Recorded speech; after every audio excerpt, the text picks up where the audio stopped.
Question number 13 जो है exam के पॉइंट ऑफ व्यू से बहुत ही ज़्यादा इंपॉर्टेंट है। ओके, इसको तो छोड़ के भी नहीं जाना, आपको अच्छे से करके जाना है। देखो यहाँ पर क्या दे रखा है, show that this one is divisible by 64 when ever n is a positive integer.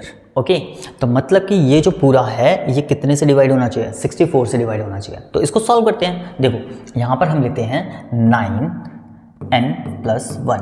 अब इसको हम क्या लिख सकते हैं, 1 और यहाँ आ जाएगा हमारा +8 की पावर n+1।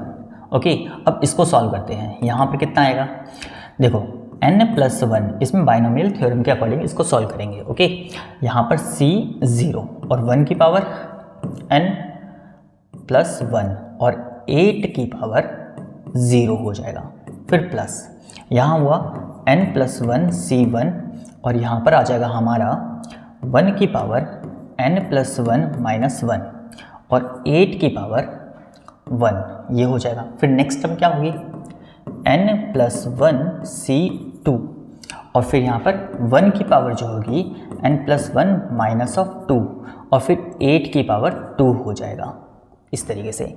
फिर आगे यहाँ पर देखो 8 8 64 बन रहा है, तो मतलब हमें 64 ही चाहिए। ओके, और आगे की जितनी भी टर्म आएंगी उसमें 8 का क्यूब बनेगा, फिर 8 की पावर 4 बनेगी, इस तरीके से बनता जाएगा। ओके, तो हम आगे क्या लिखेंगे, प्लस करके अदर पॉजिटिव टर्म्स इस तरीके से मेंशन कर देंगे। ओके ओके, यहाँ पर क्या आ जाएगा, देखो 9n+1 ये तो है ही।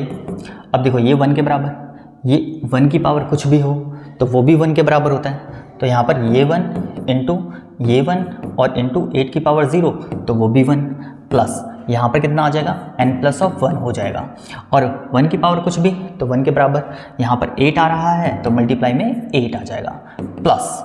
देखो अब इसको हम सॉल्व नहीं करेंगे, यहाँ पर हम 64 देख रहे हैं, ठीक है। 64 आगे जो होगा 8 का क्यूब होगा, फिर 8 की पावर 4 आएगी, 3 आएगी, 4 आएगी, 5 आएगी, इस तरीके से। तो अगर मैं इनमें से 8 का स्क्वायर कॉमन निकालूं तो वो निकल जाएगा 8 स्क्वायर, ब्रैकेट में क्या बचेगा n+1 c2 और 1 का पावर n+1 -2 और ये हमने कॉमन निकाल दिया। नेक्स्ट टर्म जो होगी क्यूब, उसमें से भी 8 का स्क्वायर कॉमन आ जाएगा, फिर उससे नेक्स्ट जो होगी x की पावर 4 तो उसमें से भी 8 का स्क्वायर कॉमन आ जाएगा। ओके, इस तरीके से चलता जाएगा।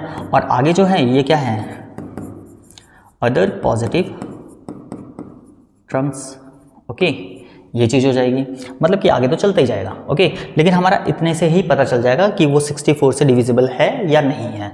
ओके, तो यहाँ पर कितना आ जाएगा, n+1 इज इक्वल टू, ये हो गया 1 के बराबर, प्लस इनकी मल्टीप्लाई करेंगे तो यहाँ पर आ जाएगा हमारा 8n+8।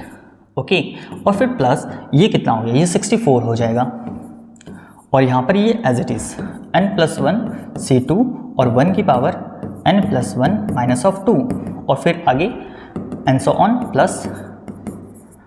Plus other positive terms, ये हो जाएगा। ओके, अब देखो ये हो गया हमारा 9n+1 इज इक्वल टू, यहाँ पर आ गया हमारा 8n और 1 प्लस ऑफ 8 ये हो गया 9 प्लस यहाँ पर देखा जाए तो 64 और यहाँ पर n+1 c2 और 1 की पावर n+1 -2। वैसे ये 1 के बराबर भी हो जाएगा, लिखो या मत लिखो उससे कोई फर्क नहीं पड़ना, ठीक है, फिर भी मैंने लिख दिया है। आगे प्लस अदर पॉजिटिव टर्म्स हो जाएगा। ओके, कुछ इस तरीके से। अब इन दोनों को उठा के उधर ले जाओ, पहले 9n+1 -8n और -9 जो कि हमारा ये पूरा एज इट इज़ आ गया, इक्वल में क्या बचा 64। ओके, और फिर ब्रैकेट में n+1 c2 और फिर 1 की power n+1 -2 plus of and so on plus other positive terms, ये हो जाएगा।